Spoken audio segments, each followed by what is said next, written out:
Portanto, agora nenhuma condenação há para os que estão em Cristo Jesus. Porque a lei do Espírito da vida em Cristo Jesus te livrou da lei do pecado e da morte. Porquanto o que era impossível à lei, visto que estava enferma pela carne, Deus, enviando o seu próprio Filho em semelhança da carne do pecado, e pelo pecado, condenou o pecado na carne, para que a justiça da lei se cumprisse em nós, que não andamos segundo a carne, mas segundo o Espírito. Porque os que são segundo a carne inclinam-se para as coisas da carne, mas os que são segundo o Espírito, para as coisas do Espírito. Porque a inclinação da carne é morte, mas a inclinação do Espírito é vida e paz. Porquanto a inclinação da carne é inimizade contra Deus, pois não está sujeita à lei de Deus, nem mesmo pode estar. Portanto, os que estão na carne não podem agradar a Deus. Vós, porém, não estáis na carne, mas no Espírito, se é que o Espírito de Deus habita em vós. Mas se alguém não tem o Espírito de Cristo, esse tal não é dele. E se Cristo está em vós, o corpo, na verdade, está morto por causa do pecado, mas o Espírito vive por causa da justiça. E se o Espírito daquele que dos mortos ressuscitou a Jesus habita em vós, aquele que dos mortos ressuscitou a Cristo também vivificará os vossos corpos mortais, pelo seu Espírito que em vós habita. De maneira que, irmãos, somos devedores, não à carne para viver segundo a carne. Porque se viverdes segundo a carne, morrereis. Mas se pelo Espírito mortificardes as obras do corpo, vivereis. Porque todos os que são guiados pelo Espírito de Deus, esses são filhos de Deus. Porque não recebestes o espírito de escravidão, para outra vez estardes em temor, mas recebestes o espírito de adoção de filhos, pelo qual clamamos, Abba, Pai. O mesmo Espírito testifica com o nosso espírito que somos filhos de Deus.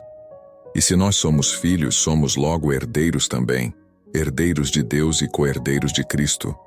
Se é certo que com Ele padecemos, para que também com Ele sejamos glorificados. Porque para mim tenho por certo que as aflições deste tempo presente não são para comparar com a glória que em nós há de ser revelada. Porque a ardente expectação da criatura espera a manifestação dos filhos de Deus. Porque a criação ficou sujeita à vaidade, não por sua vontade, mas por causa do que a sujeitou, na esperança de que também a mesma criação será libertada da servidão da corrupção, para a liberdade da glória dos filhos de Deus. Porque sabemos que toda a criação geme e está juntamente com dores de parto até agora. E não só ela, mas nós mesmos, que temos as primícias do Espírito, também gememos em nós mesmos, esperando a adoção, a saber, a redenção do nosso corpo. Porque em esperança somos salvos. Ora, a esperança que se vê não é esperança, porque o que alguém vê, como o esperará?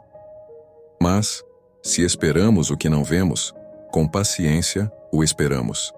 E da mesma maneira, também o Espírito ajuda as nossas fraquezas, porque não sabemos o que havemos de pedir como convém, mas o mesmo Espírito intercede por nós com gemidos inexprimíveis. E aquele que examina os corações sabe qual é a intenção do Espírito.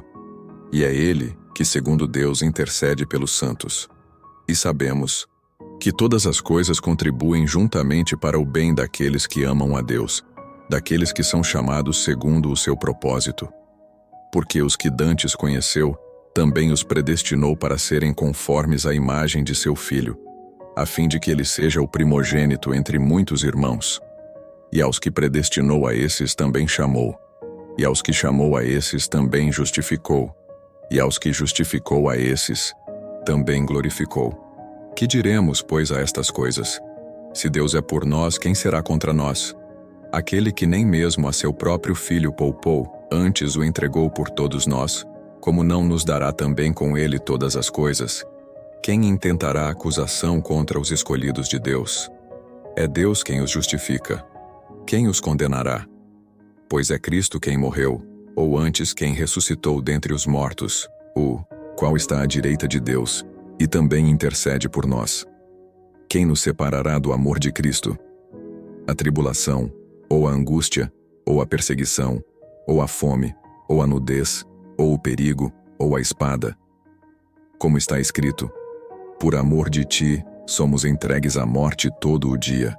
Somos reputados como ovelhas para o matadouro. Mas em todas estas coisas, somos mais do que vencedores, por aquele que nos amou.